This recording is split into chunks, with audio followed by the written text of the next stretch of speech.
Isa sa ilalim muli sa training ang lahat ng enforcers ng Land Transportation Office sa bansa. Kasunod ng viral video ng pag-aresto ng ilang LTO officers sa isang lalaki sa Panglao, Bohol. Makikita sa video na nakahiga sa motorsiklo ang lalaki habang puwersahang pinabababa ng mga tauhan ng LTO Region 7.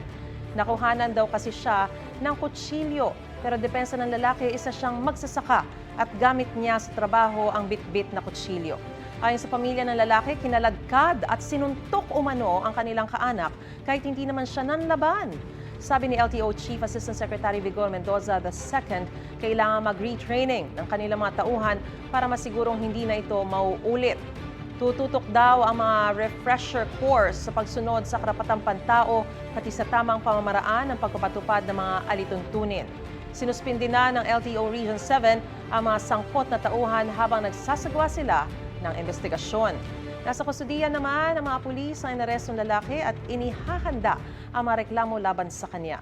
Hindi nila tinukoy kung ano ang mga isasampang reklamo. Gusto mo bang mauna sa mga balita?